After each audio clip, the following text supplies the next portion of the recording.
ఇలా దేవుని కలుసుకుని దేవుడు ఇచ్చిన అవకాశాన్ని బట్టి దేవుని స్తుతిద్దాము, ఆరాధన చేద్దాము. కీర్తనలు మొదటి అధ్యాయము కొద్ది విషయాలు కొన్ని ధ్యానం చేద్దాము. ఆరాధన కీర్తనలు మొదటి అధ్యాయంలో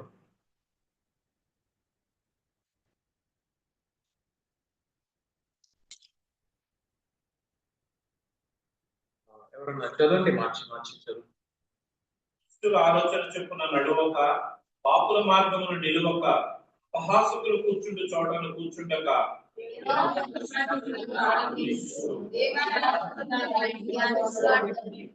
అతడు నీటి కాలువల యోరను నాటబడినదై ఆకు వాడక తన కాలమందు ఫలమిచ్చు చెట్టు వలె ఉండును. అతడు చేయనదంతయు సఫలమగును.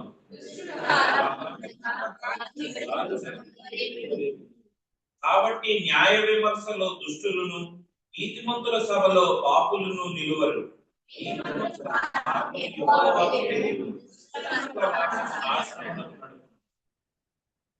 ఈ చదివిన భాగంలో మనము ప్రాముఖ్యంగా దేవుని వాక్యం ఎంత గొప్పది అనేది తెలుసుకోవడం చాలా అవసరము.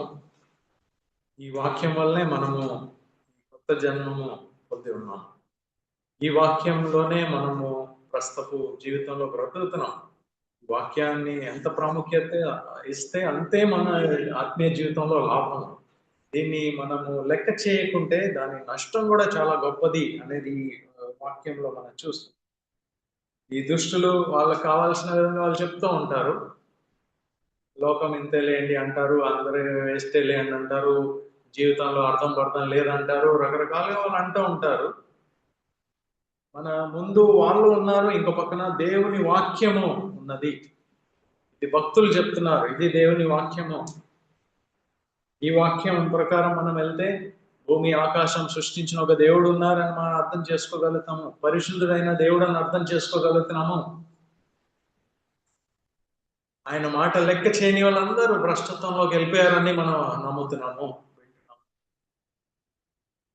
ఆ మార్గమే మంచిది. లేకుంటే ఒకరోజు తీర్పు అనేది ఒకటి వస్తుంది. లెక్క చేయకుండా వాళ్ళ మాట వీళ్ళ మాట విని వెళ్తే ఒకరోజు భయంకరమైన పరిస్థితులు మన ఎదురుగా ఉంటది, మనం ఎదుర్కోవాల్సి వస్తుంది అనే ఒక మాట ఈ బైబిల్ చెప్తున్నది, దేవుని వాక్యం చెప్తుంది. దుష్టుల మార్గం దేవుని లెక్క చేయని వాళ్ళు ఇప్పుడు కూడా వాళ్ళంత మాటలు మాట్లాడతారు. వాళ్ళు ఏముందిలేండి, ఎక్కడ అండి పాత చరిత్ర అవి ఇవి కనిపించే విషయాల నుంచి వాళ్ళు తత్వజ్ఞానము ఇలాంటి అన్ని చెప్తూ ఉంటారు. కనిపించే విషయాల నుంచి అన్ని తీసి చెప్తారు.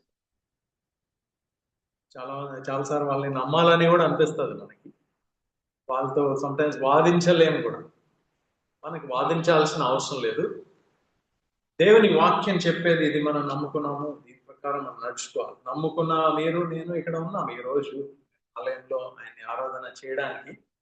మనము ఈ వాక్యం బలంగా పట్టుకొని ఇంకా కూడా ముందు జీవితం ఆ విధంగానే మనము దీన్ని పట్టుకొనే ముందుకు వెళ్ళాలనే ఒక విషయం మనము చేసుకున్నాము. ఇక్కడ రాసుంది 3వ వచనం మనం చూస్తే, ఆయన నీటి ఎవరిన నాటబడిన ఒక చెట్టు వలె ఉన్నది. తగిన కాలంలో ఫలము కాసే చెట్టు, అలాగే ఆకు ఎప్పుడు కూడా వాడదు, చేయు కార్యం అన్ని కూడా సఫలం అవుతుంది. జీవితంలో మనము బ్రతుకున్నామంటే మనం చేసే పనులు చక్కగా జరిగితేనే ఇంట్రెస్ట్ ఉంటుంది. లేకుంటే ఎందుకు బ్రతుకుతున్నాము అనే ఒక ఆలోచన వస్తుంది. లోకపరంగా లోకం చెప్తా ఉంటది ఒక పద్ధతిలో. మన అందరూ ఫలించే ఒక వ్యక్తిగా ఉండాలంటే ఏమేం చేయాలో అనేది లోకం ఒక పద్ధతి చెప్తా ఉన్నది. కానీ దేవుని వాక్యం ఇంకో పద్ధతి చెప్తా ఉన్నది. అది కూడా మన దృష్టిలో మనం పెట్టుకోవాలి. ఇక్కడ దేవుని వాక్య ప్రకారం నడిచిన వాళ్ళు బహుగా ఫలిస్తారు. ఆకెప్పుడు కూడా వాడదు. వాళ్ళు ఏం చేసినా కూడా సక్సెస్ అవుతారు అనే విషయం రాసింది. సో మనం ఈ మాటలు మనం చూడంగానే లోకం కూడా సక్సెస్ అనేది ఇస్తూ ఉంది. ఒక పక్కన లోకం కూడా చెప్తా ఉంది, ఇలా చేస్తే మీ డబ్బులు అభివృద్ధి అయిపోద్ది. ఈ మనం బాగా ప్లానింగ్ చేసుకొని ఈ సమయాల్లో ఇది కొంటే స్టాక్ మార్కెట్లు వాళ్ళు చేసే వాళ్ళకి తెలుస్తుంది. ఈ టైంలో ఇది కొనండి, ఆ టైంలో అది కొనండి. వాళ్ళు కూడా జ్ఞానం ఇస్తారు. వాళ్ళు కూడా అభివృద్ధి కొరకే చెప్తున్నారు. కానీ వాళ్ళు చెప్పే అభివృద్ధి దేని కొరకండి? ఈ లోకంలోనే కళ్ళు మూసి మన శ్వాసం వెళ్ళిపోయినప్పుడు తర్వాత అర్థం పర్థం లేని ఒక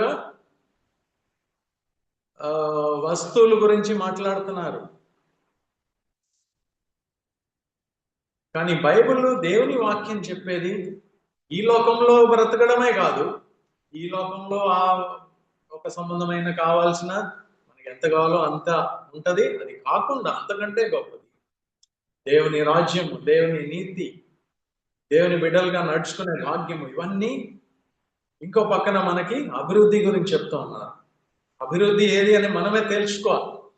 అభివృద్ధి డబ్బులు బాగా రావడం, మన పిల్లలు బాగా సెటిల్ అయిపోయి, వాళ్ళ పిల్లలు బాగా సెటిల్ అయిపోయి, బాగా ఆస్తులు వచ్చి చాలా బిల్డింగ్లు కట్టి నేను హ్యాపీగా రిటైర్ అయిపోయానండి, పిల్లలు బాగా సెటిల్ అయిపోయారండి, ఒకరోజు యూఎస్కి వెళ్ళిపోతాము, ఇంకో రోజు సింగపూర్ వెళ్తాము, ఇంకోటి ఒకరోజు చనిపోతాం, చర్చ్ కూడా వెళ్తాంలేండి, చర్చ్ కూడా వెళ్తాము, వారము అన్ని చేస్తాము, ఐఎమ్ హ్యాపీ, నా దేవుడు నన్ను ఆశీర్వదించారని అనుకునే అదొక పొరపాటు ఉంది. మనకు తెలుసు ధనవంతుని ఒక లాజరు ధనవంతులు ఒక జీవితం గురించి యేసుక్రీస్తు ప్రభు చెప్పినవాడు ఏం చెప్పారండి? ఆ ధనవంతుడు మేబీ సమాజ మందిరం అంటే ఆ కాలంలో చర్చ్కి వెళ్ళని వ్యక్తి కాడు, వెళ్ళేవాడు ఖచ్చితంగా. మోషే గురించి తెలుసు, ప్రవక్తల గురించి తెలుసు, అన్ని తెలుసు ఆయనకి, తెలియక కాదండి. దానం ఎక్కువైపోయి దేవుని పెద్ద లెక్క చేయము, పక్కన ఒక చర్చ్కి వెళ్తాము, దేవుని వాక్యం అంతా బాగానే తెలుసు, కానీ పక్కన ఒక సహోదరుడు ఇబ్బందిలో ఉన్నాడు, అడుక్కో తినడానికి కూడా అక్కడ కూడా రావట్లేదు, నేను కనీసం నాకున్న సమృద్ధిలో కొంచెం అన్నా ఇవ్వచ్చు అనే తలంపు కూడా లేనంత గుడితనం కలగజేసింది అతని ధనం. లోక సంబంధమైన అభివృద్ధి ఆ విధంగా మనం ముందొక పెద్ద గుడ్డితనం కలగజేస్తుంది. మనం అనుకుంటాము బ్రతికిన కాలం, మనం అనుకుంటాము మనము ధన్యులం అనుకుంటాము. ఇది పెద్ద భయంకరమైన ఒక సాతాన్ మోసం, ఆయన కలగజేసే గుడితనం. ఎవరిని లెక్క చేయకుండా ముందుకు వెళ్ళిపోతూ ఉంటాము. మనం చేసేదే కరెక్ట్, బాగానే జరుగుతుంది కదా అని చెప్పి వెళ్ళిపోతా ఉంటాం. జాగ్రత్తగా ఉండాలి. ఎందుకంటే బైబిల్ చదివే, దేవుని వాక్యం చదివే వాళ్ళకి తెలుస్తుంది అది కాదు బాబు, అదంతా మాయా, ఎక్కడికక్కడ ఆగిపోద్ది, ఒకరోజు మీ శ్వాస ఆగిపోయినా అన్ని కూడా పోతాయి ఒకేసారి. దాన్ని పట్టుకొని అభివృద్ధి అనుకోకండి, అదే ధనం అనుకోకండి. నిత్యమైన ఒక ధనం ఉంది, ఈ ధనం కొరకు పరిగెత్తమని చెప్పి దేవుని వాక్యం చెప్తా ఉంది. యేసుక్రీస్తు ప్రభు ఈ లోకంలో వచ్చినప్పుడు ఆయన కూడా అదే చెప్పారు. ధనం గురించి కాదండి, మీరు మొదటగా దేవుని నీతి, దేవుని రాజ్యం వెతుక్కోండి. మిగతా ఈ చిల్లర భోజనము, నిద్రపోయేది, బట్టలు అంటారా, అది దేవుడు ఈజీగా ఇవ్వగలుగుతారు. మీరు సంపాదించేది ఏంటండి? అక్కడ పక్షులకు ఈజీగా ప్రొవైడ్ చేసేస్తున్నారు దేవుడు. అక్కడ అవి ఏమన్నా విత్తుతున్నాయా, డ్యూటీలకి వెళ్ళిపోతున్నాయా, పొద్దున్నే లేచి 8 గంటలకి లేవు, వాటికి ఇస్తున్నారు. మీరు సంపాదించని చెప్పిన దానిలో గొప్పతనం ఏముంది అని అడుగుతున్నారు యేసుక్రీస్తు. ఆయన ఈ లోకంలో అలాగే జీవించి చూపించారు, తండ్రి మీద ఆధారపడి ఏ విధంగా జీవించవచ్చు అనేది కూడా ఆయన నేర్పించారు. సో దేవుని వాక్యం మనకి ఒక వేరే రూట్లో నడిపిస్తూ ఉన్నది. లోకం ఒక మాటలు, వాళ్ళొక జ్ఞానులు, కొన్నిసారి పాస్టర్లు కూడా ఆ గుంపులో చేరిపోతారు. శారీరకమా ఆయన అభివృద్ధి గురించి ఎక్కువ వాళ్ళు చెప్పుకుంటారు. సో మనము ఈరోజు మన గురించి మనం ఒక తీర్మానం తీసుకోవాలి, ఎటు మనం ఉంటాం అనేది. దుష్టుల ఆలోచన ప్రకారం వెళ్ళకూడదు, వాళ్ళ అడ్వైస్లో మీరు జాగ్రత్తగా ఉండాలి. దేవుడు తెలియని వాళ్ళ అడ్వైస్ గురించి వెళ్ళకూడదు. చాలాసారి పాస్టర్లు వాళ్ళు కొన్ని అది కూడా కేర్ఫుల్గా ఉండాలి. ఏ చర్చ్కి వెళ్తున్నారు, వాళ్ళ నడక ఎలా ఉంది, వాళ్ళ పద్ధతులు ఎలా ఉన్నాయి, వాళ్ళ ఫలంలో మనం చెప్పగలుగుతాం. వాళ్ళ మాటలు ఎలా ఉన్నాయి, వాటితో మనం చెప్పగలుగుతాం ఈ సహోదరుడు, ఈ పాస్టర్ గారు కరెక్ట్ అయిన వ్యక్తితో కాదు అనేది. అలాగే లోకంలో ఎంతో మంది ఉంటారు, ఏదో మంచి సలహా ఇస్తున్నట్టే ఉంటారు. వాళ్ళది పాటించొద్దని నేను చెప్పట్లేదు, కానీ జాగ్రత్త. వాళ్ళకి దేవుడు తెలియదు కనుక వాళ్ళ లెక్కలు వేరుగా ఉంటుంది. దేవుడు తెలిసిన వాళ్ళ విషయాలు, వాళ్ళ లెక్కలు వేరుగా ఉంటాయి. సో వాళ్ళ ఆలోచన ప్రకారం మనం వెళ్ళకూడదు. Don't listen to their advice. దేవుని వాక్యం కొన్ని విషయాలు చెప్తా ఉన్నది, వాళ్ళు కొన్ని విషయాలు చెప్తారు. రెండింటి మధ్యలో మనకి ఎప్పుడు చాయిస్ ఉంది. కానీ క్రైస్తవ బిడ్డలుగా, యేసుక్రీస్తు ప్రభు తెలిసిన బిడ్డలుగా, దేవుని వాక్యం ఒక రుచి చూసిన మనము ఒకే పక్కన ఫిక్స్ అవ్వాల్సిన అవసరం ఉంది. సరే అది ట్రై చేద్దాం అంటే ట్రై చేయొచ్చు, తప్పేం కాదు. కానీ తర్వాత నేర్చుకుంటాం ఎంత నష్టము అనేది. అవన్నీ చేసే బదులు డైరెక్ట్గా దేవుని వాక్యం మీదే మనం ఆధారపడితే మనకి చాలా ఈజీగా ఉంటుంది కదా. సో ఇక్కడ దుష్టుని ఆలోచన ప్రకారం మనం వెళ్ళకూడదు.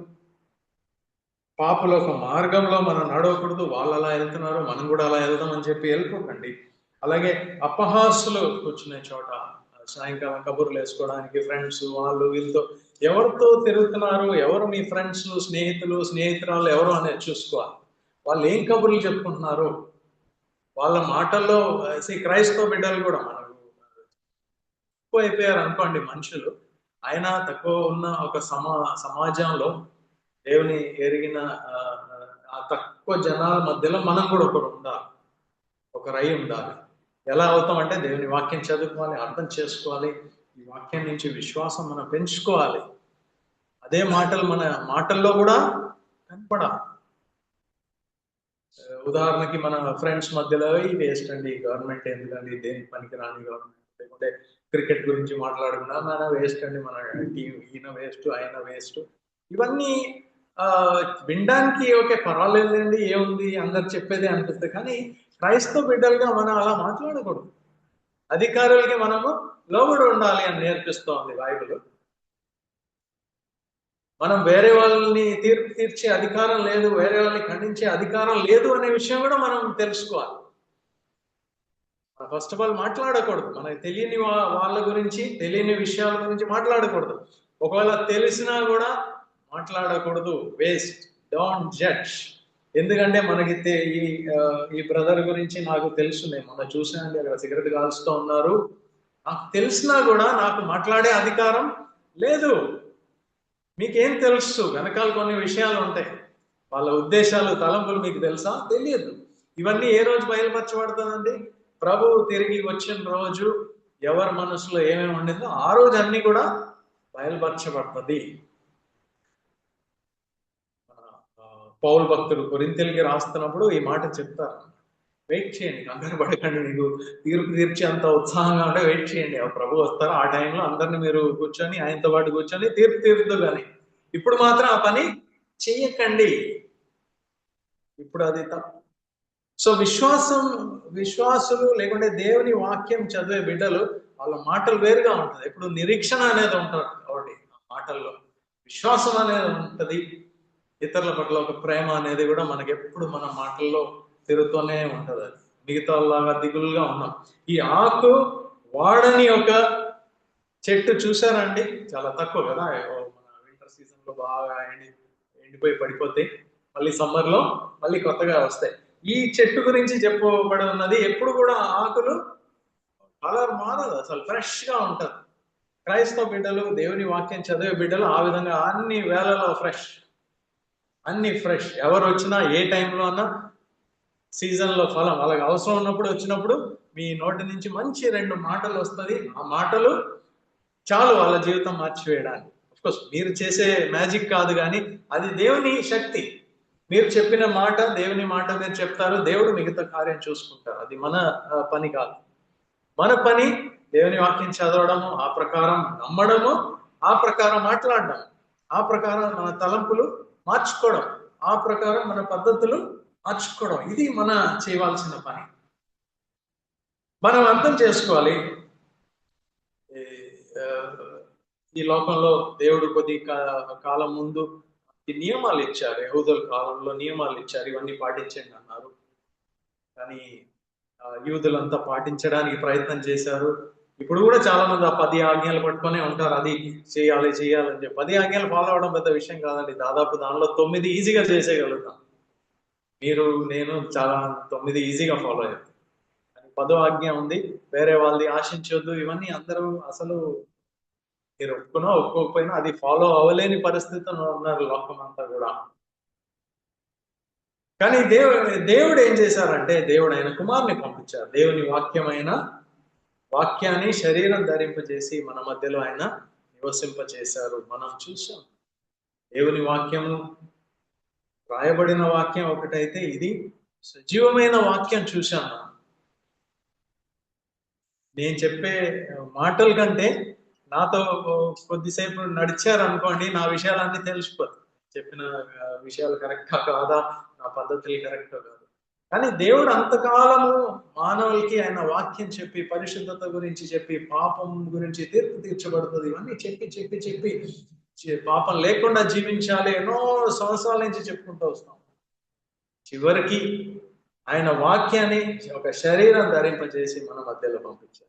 ఆయన మనలో ఆ దేవుని వాక్యం ఏదైతే ఆయన అన్ని సంవత్సరాల నుంచి చెప్తూనే ఉన్నారో ఆ వాక్యాల్లోకి ఒక శరీరం ఇచ్చారు. అంటే ప్రాక్టికల్ గా ఆయన నడిచి జీవించి చూపించారు దేవుని వాక్యం ఏంటి అనేది. దేవుడు అంటే ఏంటి, దేవుడికి ఏం కావాలి, దేవుని పద్ధతులు ఏంటి అని ఆయన. కానీ ఓన్లీ 33 years మనకు అవకాశం దొరికింది. మనం కూడా చూడలేదు. ఆ 33 years లో ఆయన చేసిన, ఆయన శిష్యులు చూశారు, ఆయన కుటుంబ సభ్యులకు ఎంత భాగ్యం, 30 సంవత్సరాలు చూశారు ఆయన.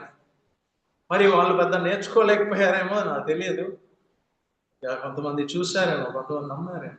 కానీ 3 సంవత్సరాలు ఆయన పరిచర్య చేసినప్పుడు అనేక మంది ఆశీర్వదించబడ్డారు. ఆ యేసుక్రీస్తు ప్రభు అప్పుడు చేసిన కార్యంలో కొన్ని మాటలు మన చేతిలో పడ్డాయి. ఇప్పుడు మత్తయి, మార్కు, యోహాను, లూకా సువార్తలు మనం చదివి కొన్ని విషయాలు తెలుస్తుంది. ఈ శరీరం ధరించిన వ్యక్తి ఎలా నడిచేవారో, ఎలా మాట్లాడేవారో కొద్ది తెలుసు. అది కాకుండా ఆయన్ని వెంబడించిన ఈ ఆయన శిష్యులు కానీ, అపోస్తులు కానీ, వీళ్ళు చెప్పిన మాటలు కూడా యేసుక్రీస్తు ప్రభు ఒక శరీరం ఎలా ఉండేది, ఆయన వివరించనివి కొన్ని వీళ్ళు వివరించారు. సో ఆ కొత్త నిబంధన అంతా కూడా యేసుక్రీస్తు ప్రభు, దేవుని వాక్యమైన యేసుక్రీస్తు ప్రభు ఎలా ఉండేవారో అనేది మనం చూస్తాం. సో దేవుని వాక్యం ఎలా అని చెప్పి ఒక చిన్న మాట ఉంది, అది చదివేసి మన ఆరాధనలోకి వెళ్దాము.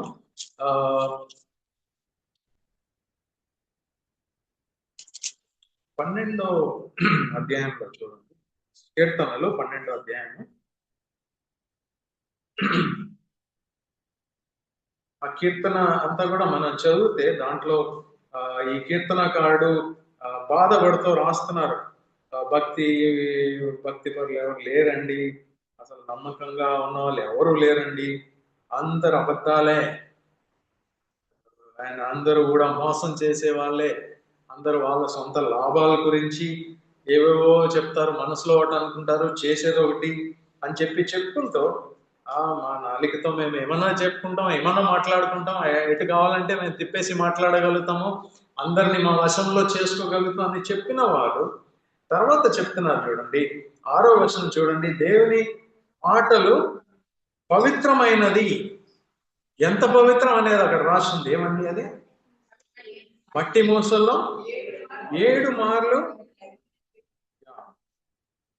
అంటే 7 సార్లు. అంటే వెండి వేసి మామూలుగా ఆ ప్రొసీజర్ మరి మీకు తెలుసో లేదో, నాకు తెలిసినంత వరకు అది బాగా దానిలో కరగదీసి పైన ఉన్న చెత్త అంతా పైకి వస్తుంది, అది తీసేసి బయటపడేస్తారు. మళ్ళీ దాన్ని బాయిల్ చేస్తారు, మళ్ళీ ఇంకా కొంచెం మిగిలి ఉంటే ఇంకా కొంచెం బయటికి వస్తుంది, అది కూడా తీసేస్తారు. ఏవి ఒకసారి 2 సార్లు చేస్తే సరిపోద్దేమో, లేదు ఇంకా మళ్ళీ ఒకసారి చేస్తే ఇంకా కొంచెం నల్లగా ఉన్నది బయటికి వస్తుంది, అది తీసేస్తాం. ఇంకా కొంచెం చేస్తే 7 సార్లు రిఫైన్ చేసిన 20 పవిత్రమైన మాటలు, దేవుడు మాటలు. ఇవన్నీ కూడా ఏదో చెప్పేయడం కాదు, ఏదో చెప్పిన మాటలు కాదు. దేవుడు స్పష్టంగా ఆయన ఒక జ్ఞానం, ఆయన ఒక బుద్ధిలో, ఆయన ఒక తెలివి వలన మాట్లాడిన మాటలు ఇవన్నీ కూడా ఈరోజు అది మన చేతిలో పడి ఉన్నాయి, మన చేతిలో వచ్చింది. అది మనకు సింపుల్ గా ఏంటి, వేరే ఏం ఆలోచించాల్సిన పని లేదు. మనం కూడా దాని గురించి చాలా R&D చేయాల్సిన పని లేదు, రీసెర్చ్ చేయాల్సిన పని లేదు. మన చేతిలో డైరెక్ట్ గా స్పష్టమైన చక్కటి పవిత్రమైన మాటలు మన చేతిలో పడి ఉన్నాయి ఆల్రెడీ. మన పని ఏంటి, సింపుల్ గా దాన్ని గుర్తుపెట్టుకోవడం, చదవడము, గుర్తుపెట్టుకోవడం, దాని గురించి ఆలోచించడము, చేయడం, అంతే. ఇది చేస్తే మనకు సరిపోద్ది అన్నమాట. సో అటువంటి చక్కటి పరిశుద్ధమైన మాటలు మన చేతిలో పడి ఉన్నది. కానీ దౌర్భాగ్య పరిస్థితి ఏంటంటే మానవులు ఎవరు అది ఫాలో అవ్వట్లేదు. ఎవరు అంటే దాదాపు మన జనాభా ఎంతండి, 7 బిలియన్ 7 or 8 బిలియన్ అయిపోయింది మనకి. దాంట్లో చాలా తక్కువ మందే ప్రస్తుతపు లోకంలో దేవుడు ఒక మాటల్ని లెక్క చేయదు. ఎంత ఎంత ఆశ్చర్యకరమైన విషయం కదా. క్రైస్తవులు ఉండొచ్చు చాలా మంది, బట్ క్రైస్తవులు అంటే ఉపయోగం లేదు. ఆ ప్రకారం నడిచే వాళ్ళు కావాలి. మతాలు కూడా జనాలు ఓకే, కొంతమంది మా మతం అండి చాలా పాతకాలం నుంచి ఉంది, మేము ఫాలో అవుతున్నాము, పాతకాలం కాబట్టి కరెక్ట్. ఇంకోరు అంటారు లేదండి మీకు తెలియదు, చరిత్రలో రాసింది మాది ఇంకా పాతది. ఎంత పాతది అనేది కాదు, దానిలో ఏం వాల్యూ ఉంది, దానిలో ఏంటి విషయం అనేది మన జీవితంలో జరుగుతుందా, ఉపయోగకరంగా ఉందా, మంచి నడవడి మనకి ఇస్తుందా లేదా అది చూడాలి. అన్ని మంచిదే అండి, అన్ని మంచిదే. కానీ ఈ జనాలు ఎందుకు ఇలా ఉన్నాము? మంచిదైతే మరి ఏదో కనిపించాలి కదా స్పెషల్గా. ఏమీ లేదు. క్రైస్తవ బిడ్డలన్నా, దేవుడిని నమ్మని వాళ్ళన్నా అందరూ కూడా త్రోవ తప్పి పాపంలో పడిపోయి దేవుని యొక్క మహిమ పొందలేని స్థితిలో ఉన్నారు. అంటే ఎక్కడ కూడా దేవుని దృష్టిలో మనిషి కనపట్లేదు, ఒక్క మనిషి కూడా కనపట్లేదు. అలాంటి ఒక సమాజంలో దేవుడు కొంతమందిని ఏర్పడుతున్నారు, తీసుకొని వాళ్ళ జీవితాలు మార్చి ఆయనే చూపిస్తున్నారు. ఇదో దేవుడిని నమ్ముకున్న బిడ్డలు ఇది, దేవుడిని నమ్ముకున్న బిడ్డలు ఇది. వాళ్ళేం చేయక్కర్లేదు, వాళ్ళు స్పెషల్ ఏం కాదు. మీరు ఎందుకు రక్షించబడ్డారో మీకు తెలియదు, నేను ఎందుకు రక్షించబడ్డారో నాకు తెలియదు. ఇది కేవలం దేవుని యొక్క ఏర్పాటు, కృప. ఎన్నుకున్నారు, తీసుకున్నారు. మనల్ని లోకం ముందు ఒక వెలుగుగా ఆయన ప్రదర్శించాలనేది ఆయన ప్రయత్నం చేస్తున్నారు. మనం కోఆపరేట్ చేస్తే చక్కగా ఉంటుంది. వాక్యం నమ్మి ఆ ప్రకారం నడుచుకుంటే ఇంకా అడగక్కర్లేదు, తిరగక్కర్లేదు, మనం ఏమీ చేయక్కర్లేదు. సో అలాంటి ఒక గొప్ప ఆధిక్యత దేవుడు మనకిచ్చి, అందరూ ఆ నాశన మార్గంలో వెళ్ళే జనాలు, పాస్టర్లైనా సరే అన్యజనులైనా సరే, నాశనం వైపు వెళ్ళేది ఆ డబ్బుల గురించి వాటి గురించి వెళ్ళి నాశనం వైపు వెళ్ళే ఆ జనాల మధ్యలో నుంచి దేవునికి స్తోత్రము, మిమ్మల్ని నన్ను ఆయన ఒక చిన్న మార్గం పక్కన చూపించారు. చిన్న ఒక గేట్ ఉంది అక్కడ, యేసుక్రీస్తు ప్రభు అనే చిన్న ద్వారం చూపించారు మనకి.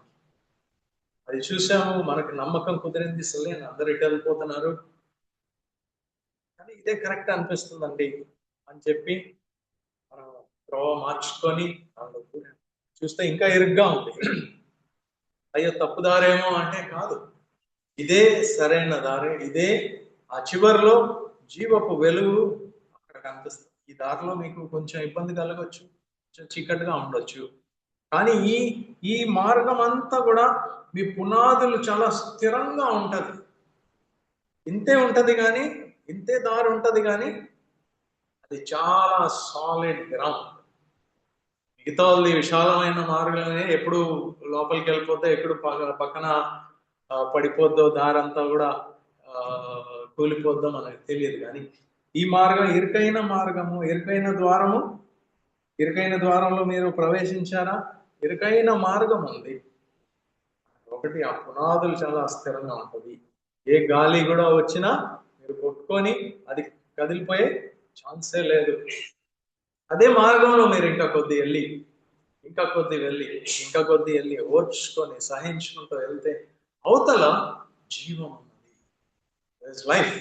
ఒకరోజు మీరు నేను గొప్పగా సంతోషపడతాము, చెప్తాను ఓబోయ్ మన అందరం ప్రైజ్ ద లార్డ్ అండి. ఈరోజు చర్చ్కి వచ్చి ప్రైజ్ ద లార్డ్ అంటాం, కానీ ఆ రోజు అంటాం ప్రైజ్ ద లార్డ్ సిస్టర్ మీరున్నారు, నేను బతికాను, ఇక్కడికి వచ్చాము, ఏదో విధంగా మన విశ్వాసం కాపాడుకున్నాము, దేవునికి స్తోత్రము.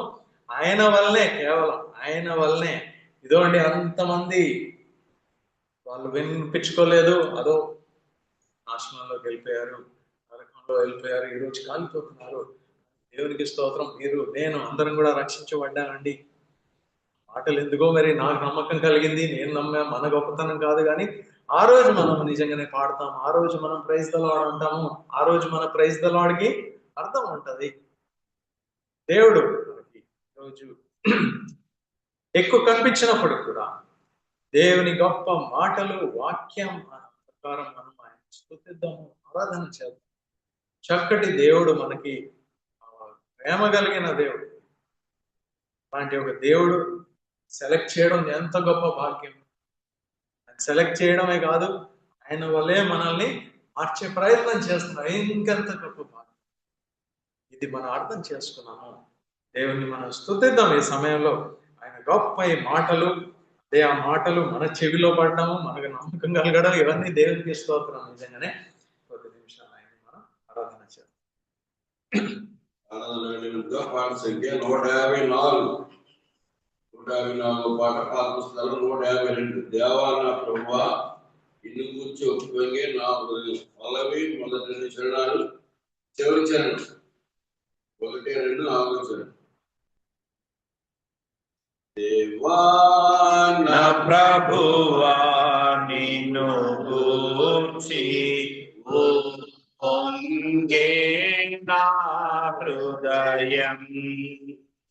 దేవా నా ప్రభువా నిన్ను గూర్చి పొంగే నా హృదయం. నీ నామమును నే ఘనపరచి హెచ్చించి పూజింతున్. నీ నామమును నే ఘనపరచి హెచ్చించి పూజింతున్.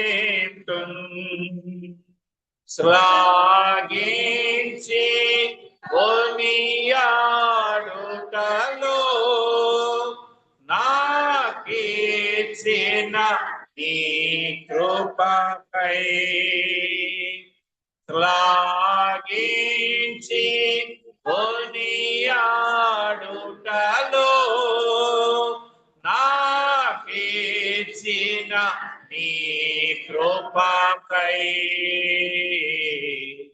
దేవా నా ప్రభువా నిన్ను గూర్చి పొంగే నా హృదయం.